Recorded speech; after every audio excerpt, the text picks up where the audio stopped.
ఇది princess cut blouse అండి. కొన్ని ఇంపార్టెంట్ టిప్స్ అయితే మీతో షేర్ చేస్తాను దీంట్లో. ఫస్ట్ వన్ వచ్చేసి హ్యాండ్. మనకి అతుకులు పడుతుంది కదా ఎక్కువగా. అయితే అతుకులు అనేది బయటకి కనిపించకుండా ఎలా కుట్టాలో ఈరోజు వీడియోలో చూపిస్తాను. ఫస్ట్ హ్యాండ్ లూజ్ దగ్గర కుట్టేసుకోండి. హ్యాండ్ లూజ్ ఉంటుంది కదా, అక్కడ కుట్టు వేసేసుకుని ఇలా ఉల్టా తిప్పేసుకుని ఒక టాప్ స్టిచ్ అయితే వేసేసుకోండి. మళ్ళీ క్లోజ్ చేసుకుని ఇంకో కుట్టు వేసేసుకోండి.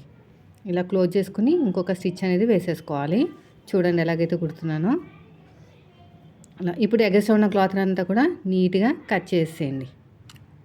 మొత్తం కూడా ఇలా నీట్గా జాయిన్ చేసిన తర్వాత ఎగస్ట్రా ఉన్న క్లాత్ని మొత్తం కూడా జాయిన్ చేసేసుకోవాలి. ఇలాగా చూస్తున్నారు కదా, ఇలాగమాట. మిడిలో ఒక చిన్న టక్ పెట్టేసేయండి. పెట్టిన తర్వాత ఇక్కడ కరువు తిరిగించేట క్లాత్ని కట్ చేస్తాం కదా, ఆ క్లాత్ని ఇక్కడ జాయింట్ కింద వేసేసుకోవాలి. అప్పుడు మీకు క్లాత్ సేవ్ అవుతుంది, మీకు బయట కనిపించదు ఏది కూడా. ఇలా జాయిన్ చేసుకున్న తర్వాత హ్యాండ్ లూజ్ దగ్గర కరెక్ట్గా పెట్టుకుని ఆర్మ్ లూజ్ దగ్గర ఏమైనా తక్కువ ఎక్కువ ఉంటే కట్ చేసుకోండి. ఇక్కడ కూడా అంతేనండి. ఇలా నీట్గా ఎగస్ట్రా ఉన్న క్లాత్ని కొంచెం క్లాత్ ఎక్కువ పెట్టుకుని కట్ చేసుకోండి. ఎందుకంటే హ్యాండ్ దగ్గర మనం తిప్పేసాం కదా, అక్కడ మళ్ళీ పోగులు ఎక్కువ రాకుండా ఉండడానికి ఇలా ఫోల్డింగ్ చేస్తాం అనమాట అతికేసిన క్లాత్ని. ఇలా మొత్తం కూడా చక్కగా జాయిన్ చేసేసుకోండి. ఇక్కడ ఎగస్ట్రా ఉన్న క్లాత్ని కూడా కట్ చేసుకోండి. రెండో హ్యాండ్ కూడా ఇలాగే రెడీ చేసేసుకోండి. ఇలా కరెక్ట్గా ఇలా పెట్టుకుంటే సరిపోతుంది. రెండో హ్యాండ్ కూడా అంతే, ఇలాగా అయిపోయిందండి. ఇంకో రెండో హ్యాండ్ చూసారు కదా, రెండో హ్యాండ్ కూడా అంతే సేమ్. ఇప్పుడు ఫ్రంట్ పార్ట్ స్టిచ్చింగ్ చూపిస్తాను. షేప్ బెల్ట్ దగ్గర ఇక్కడ చూడండి, ఇది మెయిన్ షేప్ బెల్ట్ కదా, అదే షేప్ బెల్ట్ అంటే షేప్ దగ్గర కదా. నేను జస్ట్ మార్కింగ్ మాత్రమే వేస్తానండి, కుట్టను. అంటే కట్ చేయను అనమాట. కటింగ్ చేసేటప్పుడు కుట్టేటప్పుడు మాత్రమే ఇలాగ కుట్టి కట్ చేస్తాను. చాలా సింపుల్గా లైనింగ్ క్లాత్ ఒరిజినల్ క్లాత్ని జాయిన్ చేసేయచ్చు. లేదంటే మీరు చాలా ఇబ్బంది పడాల్సి వస్తుంది ఇలాగా మీరు చేయకపోతే కనుక. అంటే కన్ఫ్యూజ్ అయిపోతుంది, దేనికి ఎటు వెళ్తుందో కూడా తెలియదు అనమాట. అయిపోయిందండి. ఇలా చక్కగా నీట్గా వీడియోలో చూపించినట్టు ఇలాగ స్టిచ్ చేసుకుంటూ వెళ్ళిపోండి. ఇలా మొత్తం కూడా అంతే.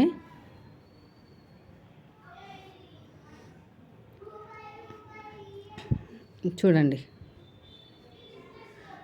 తర్వాత ఉక్సు పట్టి కాజా పట్టి దగ్గర ఉన్న డాటు ఇదిగో చూసారా, షేప్ అనేది ఇలా వస్తుంది అనమాట. చాలా బాగుంటుంది. నెక్స్ట్ వచ్చేసి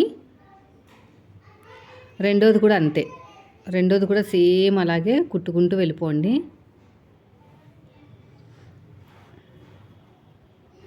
ఇలా మొత్తం కూడా ఇప్పుడు ఎలాగైతే కుట్టామో అలాగే కట్ చేసేసేయండి. కట్ చేసుకున్న తర్వాత మళ్ళీ జాయింట్ వేసేసేయండి.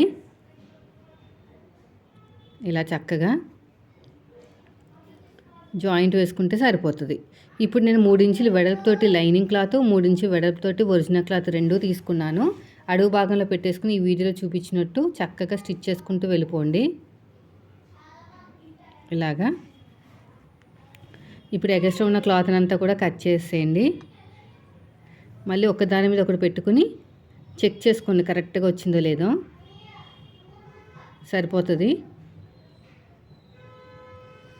ఇప్పుడు 1.5 ఇంచు వెడల్పుతోటి ఇలా చూస్తున్నారు కదా వీడియోలో, అలాగా మనం కాటన్ క్లాత్ని తీసుకోవాలి. ఇలా జాయిన్ చేసేసేయండి. జాయిన్ చేసిన తర్వాత పైనుంచి కుట్టండి. 1.5 ఇంచు వెడల్పు అయితే సరిపోతుంది, ఇంకెక్కువ అవసరం లేదండి.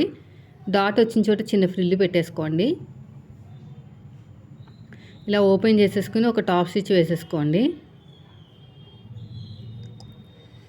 ఇలా ఒక టాప్ స్టిచ్ వేసేసుకుని తర్వాత ఇలాగ డబుల్ ఫోల్డింగ్ చేసేసుకోండి. మొత్తం కూడా ఇలా డబుల్ ఫోల్డింగ్ చేసేసుకుంటే సరిపోతుంది అన్నమాట.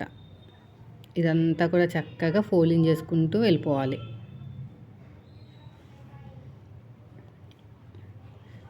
అంతేనండి, మనకు ఇప్పుడు ఫ్రంట్ పార్ట్ అయితే రెడీ అయిపోయింది. ఎగస్ట్రా ఉన్న క్లాత్ని కూడా నీట్గా కట్ చేసేయండి. ఇప్పుడు బ్యాక్ పార్ట్ అండి. మెయిన్ డాట్ షోల్డర్ తిన్నగా ఉండాలి. తర్వాత ఉక్సు పట్టి కాజా పట్టి దగ్గర ఉన్న డాటు ఇలాగా అంతే.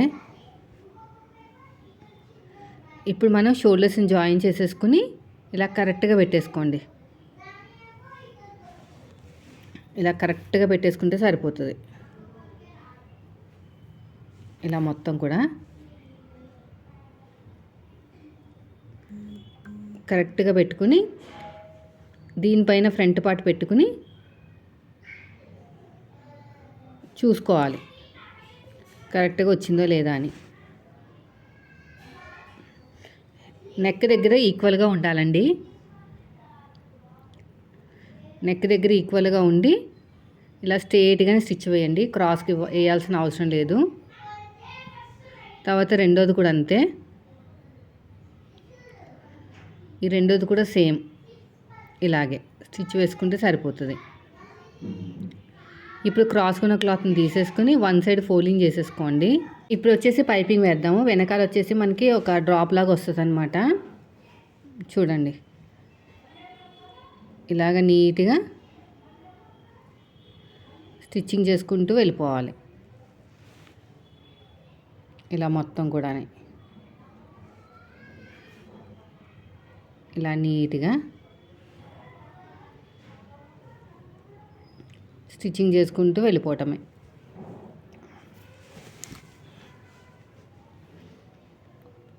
ఇక్కడ కూడా అంతే. సూదిని కిందకి దింపి పాదాన్ని పైకి లేపి ఇక్కడ మనకి ఉక్స్ లేదంటే కాజా లేదంటే థ్రెడ్ పెట్టుకుంటానికి అనమాట. ఇలా నీట్గా కుట్టుకుంటూ వెళ్ళిపోవాలి. ఇలా మొత్తం కూడా అంతే.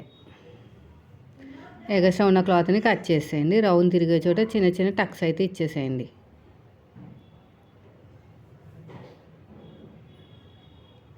పన్నెండవ నెంబర్ థ్రెడ్ తీసేసుకోండి.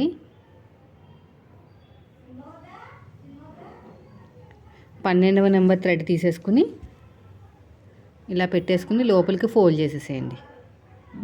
ఇలా 12వ నెంబర్ థ్రెడ్ ఇలా పెట్టేసుకుని ఫోల్డ్ చేసేయటమే. ఇలా చక్కగా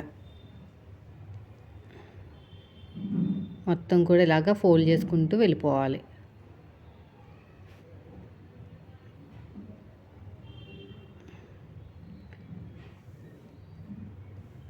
ఇలా ఫోల్డ్ చేసిన తర్వాత ఎగస్ట్రా ఉన్న క్లాత్ని కూడా నీట్గా కట్ చేసేయండి. ఇలా చక్కగా ఫోల్డ్ చేసుకుంటూ వెళ్ళిపోండి. మొత్తం కూడా సూదిని కిందకి దింపి పాదాన్ని పైకి లేపాలన్నమాట.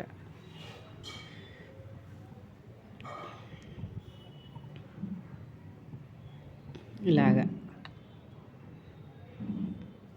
చక్కగా ఫోల్డ్ చేసుకుంటూ వెళ్ళిపోవాలి. సూదిని కిందకి దింపి పాదాన్ని పైకి లేపి. వీడియో నచ్చితే మాత్రం లైక్ చేయండి ఫ్రెండ్స్. మీరు మన ఛానల్ ఫస్ట్ టైం చూస్తే సబ్స్క్రైబ్ చేయండి.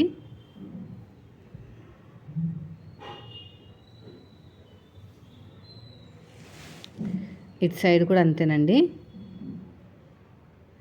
ఇలా సూదిని కిందకి దింపి పాదాన్ని పైకి లేపాలి.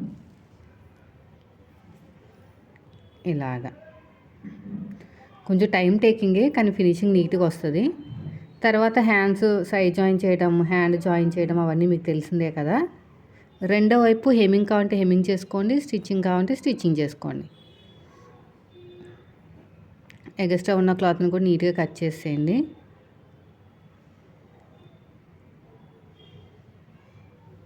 అంతేనండి, చూసారు కదా ఎంత సింపుల్గా అయిపోయిందో. టిప్స్ నచ్చితే మాత్రం లైక్ చేయండి.